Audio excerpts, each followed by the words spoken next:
partager. Voilà, donc j'arrive en 2 secondes. Voilà. Donc ce matin, j'ai envie de vous parler de Job et le Covid-19.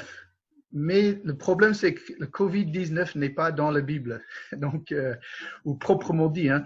Donc en fait, c'est plutôt, je vais adresser le sujet Job et nos épreuves.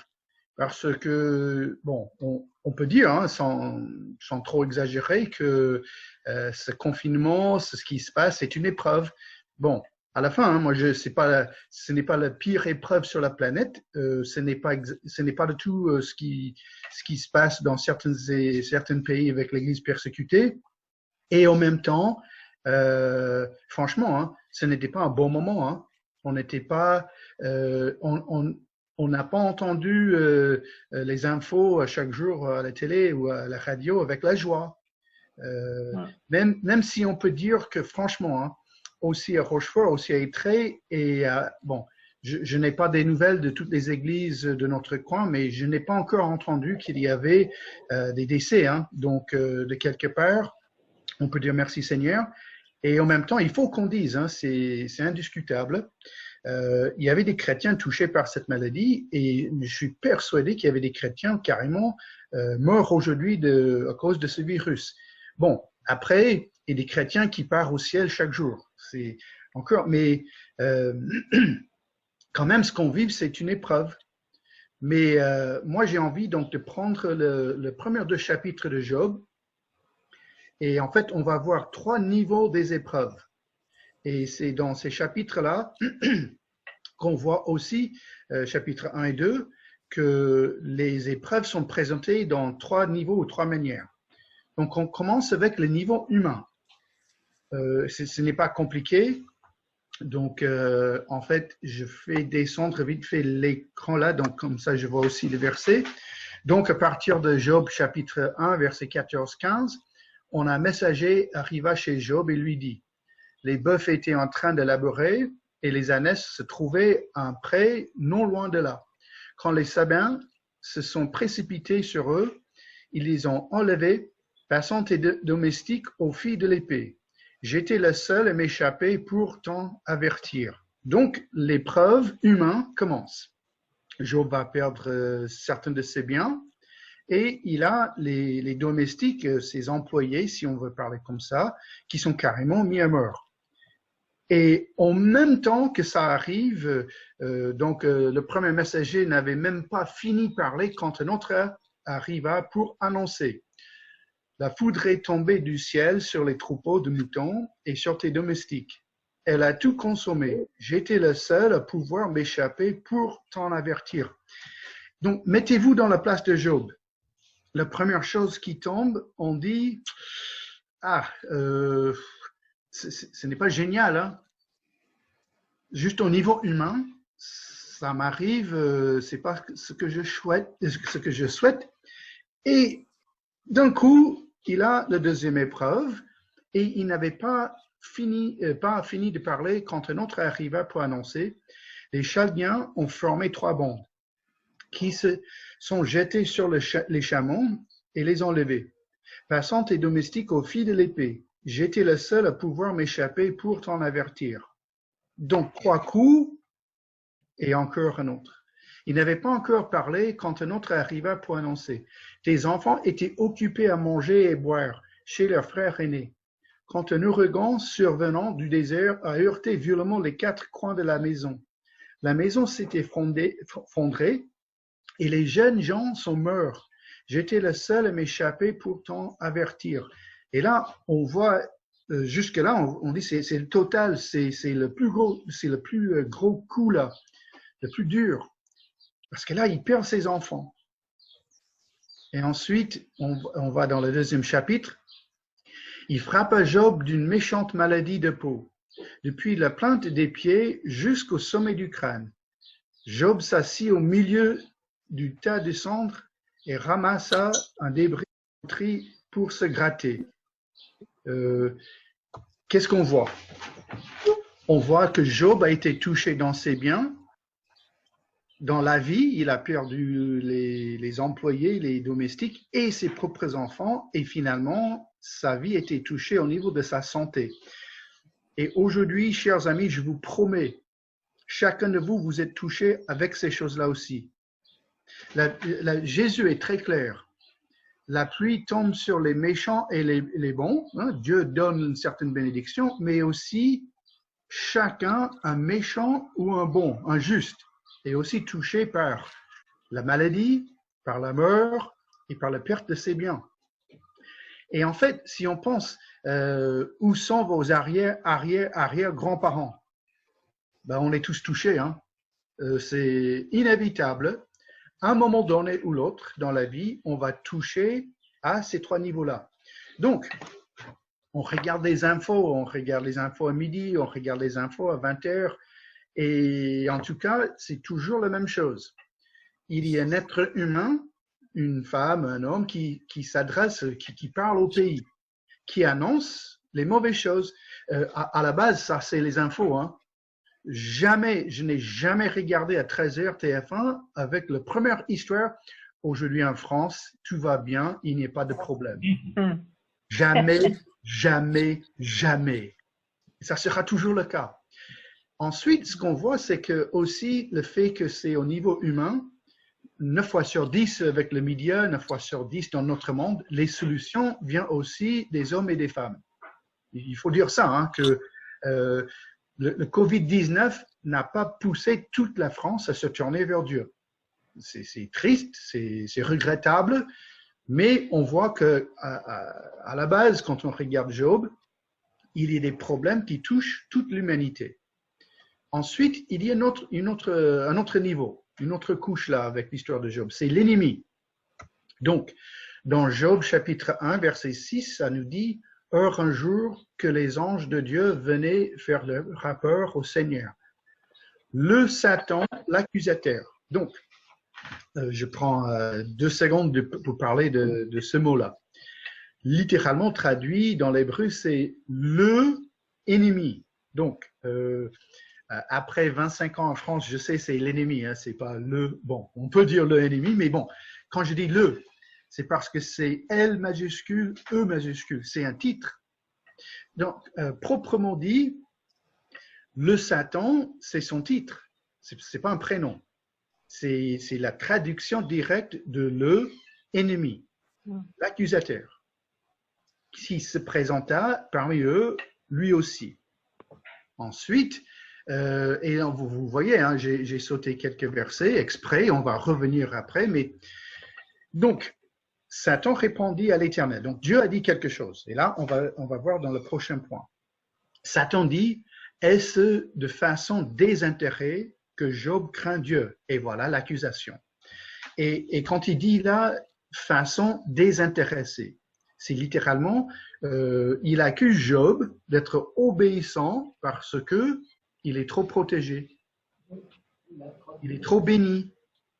Évidemment, Job, il est gentil parce que il a trop de serviteurs, trop d'animaux, trop d'enfants. Et donc, Satan continue. Ne l'as-tu pas enterré de ta protection, lui, sa famille et tout ce qui lui appartient? Tu as béni le travail de ses mains et ses troupeaux couvrent le pays. Mais porte donc la main contre lui, touche à tout ce qui lui appartient, et je suis sûr qu'il te maudira en face. L'accusateur. Qui, si on voit bien dans l'Apocalypse, Satan est toujours en train d'accuser les saints. Rien de nouveau ici. C'est son travail, c'est ce qu'il fait. Il accuse les chrétiens, et voilà, donc ici, l'accusation, c'est tout simplement, bien sûr, Job est fidèle. Il a trop de bénédictions. Dieu, tu enlèves ta main de protection et on verra. Ensuite, dans chapitre 2, verset 4-5, il revient, Satan, pour une deuxième fois pour parler avec Dieu. Satan répondit à l'Éternel, peau contre peau, tout ce qu'un homme possède, il est prêt à l'échanger contre sa vie. Mais porte donc la main contre lui, touche à ses os et sa chair et je suis sûr qu'il te maudira en face.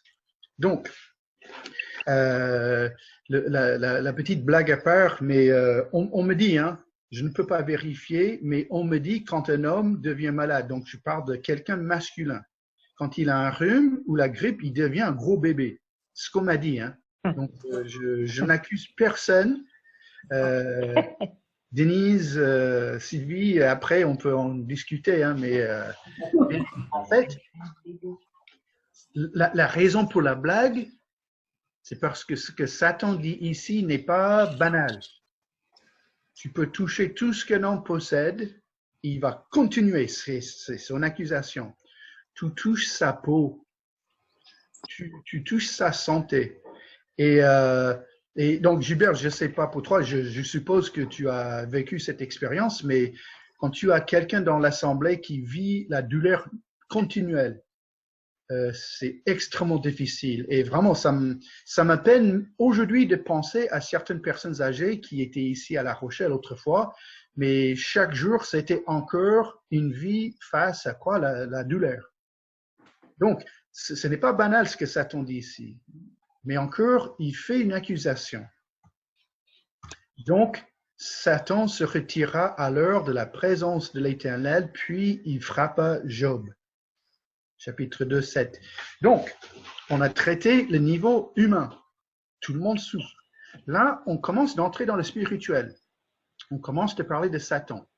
Donc, j'ai deux idées là.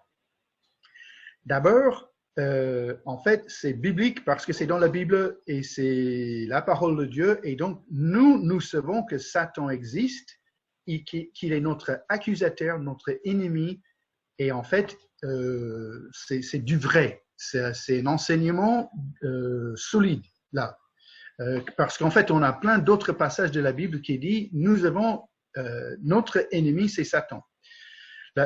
L'autre chose à garder en tête aussi, le christianisme n'est pas la seule pensée ou religion, si on veut parler comme ça. Ce n'est pas le seul mouvement qui parle de Satan ou l'ennemi. D'accord? Donc, aussi dans l'islam, aussi dans le judaïsme, il y a d'autres, aussi dans d'autres religions, cette notion de Satan ou du mal.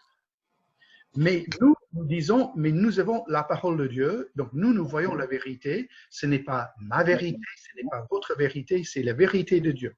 Satan existe, il accuse les saints, et donc, pour le Covid-19 et pour vos épreuves, où est Satan? Je ne sais pas, mais je sais qu'il est là. Donc, c'est-à-dire que je ne sais pas exactement ce qu'il fait, je ne connais pas ses accusations contre vous, mais je sais qu'il est là. Et je sais qu'il cherche à dévorer les chrétiens. Donc, ça c'est le niveau Satan. Et on voit que d'un coup, ça nous sépare de la vaste majorité de notre monde. Hein. Si vous allez autour de chez vous, vous frappez la porte et vous dites à vos voisins, croyez-vous le diable? La plupart vont rigoler même. Ils vont dire, oh, le diable, c'est le méchant voisin. Hein. Ou le diable, c'est le pays ennemi. Et la Bible dit que Satan existe, il nous attaque, il nous accuse. Donc, le troisième niveau, et c'est vraiment ici l'essentiel, et soit moi, soit Gilbert, soit Stéphane, soit Jérémie, peu importe, hein, même Didier, quand il donne les méditations, ou même dans la semaine, soit de Ruth, de Lise, de Sylvie, de Denise, vos méditations. On ne fait pas ces choses parce qu'on s'ennuie. Hein, je n'ai pas décidé de donner ce message aujourd'hui parce que j'avais rien d'autre à faire. Je n'ai pas dit j'aimerais faire du vélo mais on est confiné donc bon je vais faire la prédication. Hein. Non. Ça, ce que je fais aujourd'hui, comme chaque fois, j'ai envie de vous passer un message biblique qui transforme votre vie. D'accord? Donc ça, c'est tout le temps comme ça. Mais ici, c'est un message que je connais, hein, je sais ce que je vais dire. C'est un message qui est entré dans mon cerveau par la lecture de la Bible, par les études, mais qui a pris mon cœur, donc je mets ma main devant la caméra, et qui a écrasé mon cœur. Ce que je vais dire par la suite est compliqué. Donc, soyez patients. Hein. Mais quand je dis compliqué, parfois ça va contre notre propre logique à nous-mêmes. Donc, le niveau de Dieu. Qu'est-ce que Dieu fait ici et dans la vie? Donc, un jour, les fils de Dieu vinrent se présenter devant l'Éternel. Et Satan vint aussi au milieu d'eux. L'Éternel dit à Satan, « D'où viens-tu » Satan répondit à l'Éternel, « De parcourir la terre et de m'y promener. » Il y a beaucoup, et j'en fais partie, qui pensent que ça prouve que Satan, il n'est pas omniprésent. Bon, ce n'est pas le seul passage. Mais il semble vraiment dans la Bible, Satan ne peut pas être partout en même temps. Je crois personnellement aussi, c'est pour ça qu'il a toute une armée de démons. Bon, mais ce n'est pas le but de ce passage, mais je crois que ça donne une preuve. Ensuite, l'Éternel dit à Satan, « As-tu remarqué mon serviteur Job ?» Et on s'arrête là pour 2 secondes. Ce verset m'énerve. Mais j'espère dans le bon sens. Hein, mais moi, j'ai envie de dire, attends, Dieu, mais tu fais quoi là? Satan n'a pas dit, j'aimerais attaquer, je vois Job. C'est Dieu qui a dit, as-tu remarqué mon serviteur Job? Il n'y a personne comme lui sur la terre. C'est un homme intègre et droit. Il craint Dieu et se détourne du mal. Et c'est à ce moment-là que j'ai envie de dire à Dieu, et Dieu, tu sais tout, mais non, il ne faut pas le dire. Chut, chut, on va garder Job caché. Hein. As-tu remarqué mon serviteur Job? Et le problème, c'est moi, je connais la suite de l'histoire. Donc, qui a proposé Job pour l'épreuve? Satan ou Dieu? Dieu. Ensuite, quelques versets après, l'Éternel dit à Satan, « Voici tout ce qui lui appartient, je te le livre. » Et que dire? Il me semble, je ne vois pas d'autre solution de ce passage, sauf il faut que je vous dise, c'est Dieu qui a dit à Satan, « Vas-y, tu peux faire ce que tu veux, seulement ne porte pas la main sur lui. » Donc, impliqué dans l'enlèvement des animaux, impliqué dans la mort des serviteurs et, écoutez bien, impliqué dans le décès de ses propres enfants. C'est Dieu qui dit, je te le livre. C'est Dieu qui est là. C'est Dieu qui dirige ce moment. Dieu n'est pas dépassé. Dieu a pu dire, non, Satan, non. Tout court, hein. Satan propose une chose, Dieu dit non. Satan propose une autre, Dieu dit non. Mais ça va très loin. Hein. Et ce n'est pas une accusation contre Dieu, surtout, hein, c'est un constat. Là, Dieu dit, je te le livre. Ce n'est pas le seul moment. Un chapitre après, un autre jour, les fils de Dieu vinrent se présenter devant l'Éternel. Et Satan vint aussi au milieu d'eux pour se présenter devant l'Éternel. L'Éternel dit à Satan, « D'où viens-tu » Satan répondit à l'Éternel, « De parcourir la terre et de m'y promener. » L'Éternel dit à Satan, « Ok, une fois, d'accord. 2 fois, non mais, as-tu remarqué mon serviteur Job ?» Et j'ai envie de dire, tu parles de Job chapitre 1, hein, c'est oui, il n'y a personne comme lui sur la terre, c'est un homme intègre et droit, il craint Dieu et se détourne du mal. Il persévère dans son intégrité et c'est sans raison que tu m'incites à le perdre. Et c'est qui dit à Satan. Tu vois, tu as fait l'accusation et je t'ai dit, hein, Job, il est droit, il est intègre, il me craint, il se détourne du mal, il est persévérant, il continue dans l'épreuve. Satan fait encore une autre accusation. L'Éternel dit à Satan, le voici, je te le livre seulement, épargne sa vie, et on a déjà vu le niveau humain. Job a été touché au niveau de sa peau, sa santé. Chers amis, ce que je vous présente ici n'est pas toujours facile, ce n'est pas toujours très agréable, mais c'est quand même biblique. C'est l'Éternel qui a livré, qui a donné, qui a proposé Job à l'épreuve. C'est Dieu à l'origine, c'est pas Satan. Donc, Satan est toujours coupable. Hein? Dieu, il a dit à Satan, tu fais comme tu veux, je vais te donner permission. Donc, Dieu n'a pas péché, Dieu n'est pas coupable. Dieu a dit, d'accord, tu fais l'accusation, donc j'enlève ma main pour te montrer un exemple d'un homme qui vit pour moi. Il y a un mot dans le monde théologique qui parle de ce que Dieu a fait là. Ça s'appelle la providence de Dieu. Il y a une confession de foi qui vient de Heidelberg. Donc, Ruth, je m'excuse parce que c'est une ville en Allemagne et je viens de massacrer l'allemand, donc, et c'est un très beau document. Qu'entends-tu par la providence de Dieu? Donc, on va parler de cette providence de Dieu.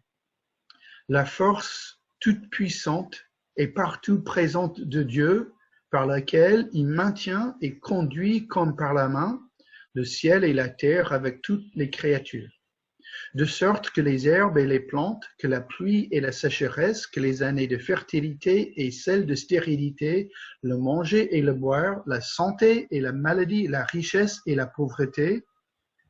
Bref, il faut que je bouge le... Bref, toute chose ne vient pas par du hasard, mais par sa main paternelle. C'est-à-dire que nous avons un Dieu qui dirige toute la planète. Donc, il n'est pas l'origine du mal, il n'est pas à l'origine de toutes les maladies, mais il permet. Mais pourquoi?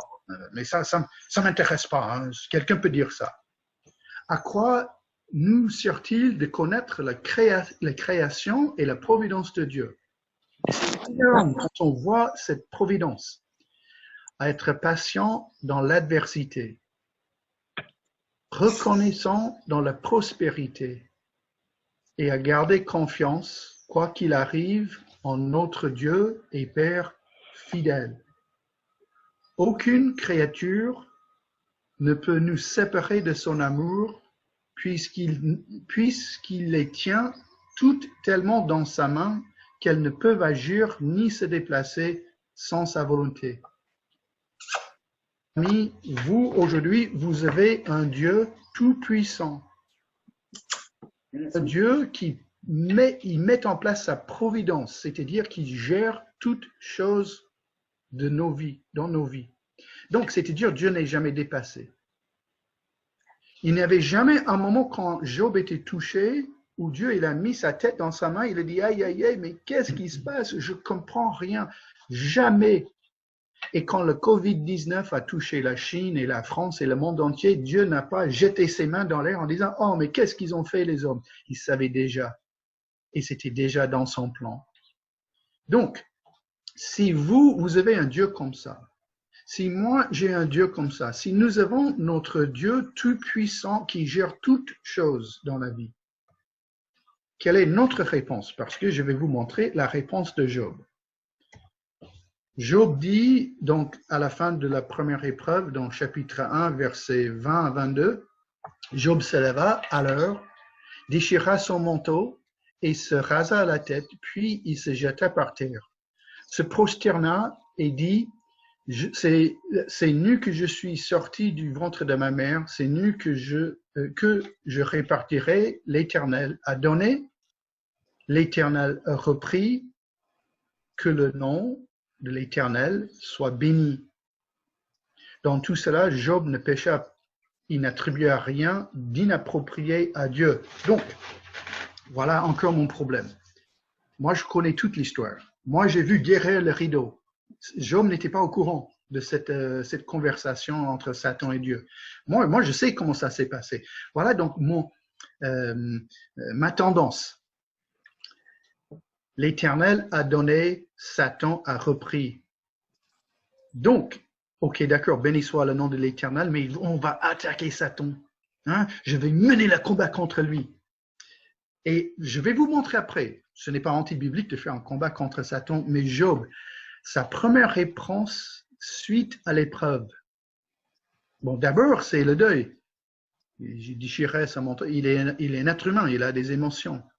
Mais la première chose qui sort de sa bouche, l'Éternel a donné, l'Éternel a repris, que le nom de l'Éternel soit béni.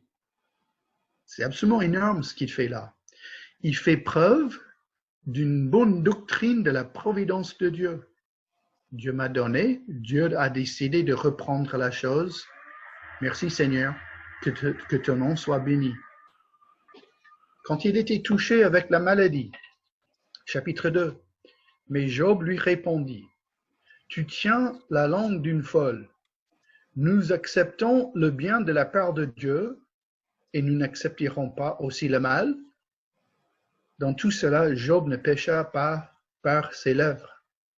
Et chers amis, moi j'ai envie de vous demander aujourd'hui, face à votre épreuve, peu importe, hein, la toute petite épreuve ou l'annonce que vous avez un cancer très grave, peu importe. Quelle est la première chose qui sort de votre bouche? Dieu donne, Dieu répond, béni soit le Seigneur. Est-ce que je vais accepter le bien sans accepter le mal aussi que Dieu permet dans ma vie? Est-ce que votre première réaction est Dieu? Est-ce que ça c'est la première chose qui sort de votre bouche face à l'épreuve? Oh Seigneur! Ça c'est le modèle de Job. Confronté avec une épreuve, voilà ce qu'il a fait. Je vais vous montrer le diapo suivant, mais avec rapidement une petite explication. Il y a un pasteur congolais, congolais à Paris, Rémi quelque chose, j'oublie son nom de famille. Il a mis la suite sur Internet. Tout le monde n'est pas toujours d'accord avec ce qu'il dit, mais moi je crois qu'il touche quelque chose de profond. Il va comparer Dieu avec Satan. Donc, gardez bien ça. Il ne compare pas vous ou moi et Satan. Il va comparer ce qu'on voit de Dieu dans la Bible et Satan. Voilà ce qu'il dit. Dieu est géant, le diable est microscopique. Et tout de suite, oh non, attends, il ne faut pas dire si on compare Dieu avec Satan. Hein, vous voyez, on va comparer la créature avec la créature avec la création. Parce que Dieu a créé Satan quand même. Dieu est souverain, le diable se plie. Dieu est puissant, le diable est insignifiant.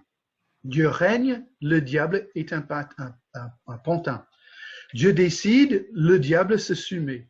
Dieu se lève, le diable disparaît. Dieu ordonne, le diable exécute. Et tout ce qu'on voit là, ça vient de la Bible. Ce n'est pas juste un pasteur qui a créé tout ça. On a dans la Bible un Dieu qui est géant, souverain, tout-puissant. Il règne, il décide, il se lève, il ordonne.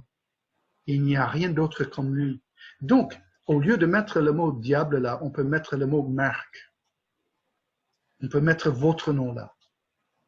Dieu est le plus grand et c'est pour ça que Job a pu dire Dieu donne, Dieu répond, béni soit le Seigneur. Pourquoi Job pouvait parler comme ça? Pourquoi Job avait cette doctrine, cette pensée, cet enseignement dans sa tête? Parce qu'il y avait dans le pays d'Uz un homme qui s'appelait Job. Cet homme était intègre et droit, il craignait Dieu et se détournait du mal. Et c'est pour ça que Job a pu dire ces choses de Dieu et c'est pour ça que Job, dans la Bible, il est dit que Job n'a pas péché de sa bouche. Chers amis, aujourd'hui, quand vous êtes face à votre épreuve, vous avez aussi la possibilité de suivre ces consignes, ces commandements dans Jacques 4, 7 à 10. Soumettez-vous donc à Dieu, mais résistez au diable. Donc, comment résister contre le diable? Soumettez-vous à Dieu. Oui, mais le diable m'attaque, c'est Satan. Soumettez-vous donc à Dieu. Oui, mais Satan, il est là, il a les démons, je suis attaqué, il cherche à me dévorer. Soumettez-vous à Dieu. Soumettez-vous donc à Dieu. Approchez-vous de Dieu, il s'approchera de vous. Nettoyez vos mains, pécheurs. Purifiez votre cœur, homme partagé. Ayez conscience de votre misère. Soyez dans le deuil et dans les larmes, que votre rire se change en deuil et que votre joie en tristesse. Humiliez-vous devant le Seigneur et il vous élèvera. pourquoi je termine avec ce verset ici? Parce que bon, donc pour être tout transparent et clair, j'ai présenté ce message il y a 2 semaines à Étreilles. Et quand j'ai montré toutes ces choses, Dieu est géant, Satan est microscopique, il y avait quelques grimaces, hein, un peu, je vous montre, hein, un peu comme ça, hein, parce qu'on n'a pas cette tendance. On a une tendance à mettre énormément d'accent sur Satan. Il nous attaque, il est là pour nous dévorer. Et je ne suis pas contre ça. Mais moi, mon avantage, mon Dieu est géant. Mon Dieu a déjà gagné la bataille. Mon Dieu me donne déjà tout ce qu'il faut pour résister le diable. Et comment je vais résister le diable pendant mes épreuves? Et il se peut que peut-être je suis même attaqué et accusé par Satan lui-même. Ben, je vais être soumis à Dieu. Je vais être proche de Dieu. Je vais nettoyer, purifier. Je vais confesser. Je vais chercher Dieu et je vais chercher à tout prix d'être humble devant mon Seigneur. Et à ce moment-là, il va m'élever. Chers amis, demain c'est fini, n'est-ce pas? On verra. Mais demain, on tourne une page. On dit on va recommencer la vie. Peut-être. Mais je vous promets, il y aura encore des épreuves. C'est sûr et certain. Il y aura une épreuve demain, ou la semaine après, ou le mois après, ou l'année après. Et quand vous êtes face à votre épreuve, vous pouvez vivre juste dans ce niveau humain. Hein? Vous cherchez les avis que des médecins, des sages, ou vous pouvez vivre juste au niveau de Satan. Satan, il est un peu partout, qu'est-ce qu'il fait? Ou vous pouvez vivre là où Job a cherché la vérité, dans la soumission à votre Seigneur qui sait tout, qui est tout puissant, qui gère toutes choses à notre bien. Prions. Et on te remercie, parole, on te remercie pour cet exemple de la vie de Job.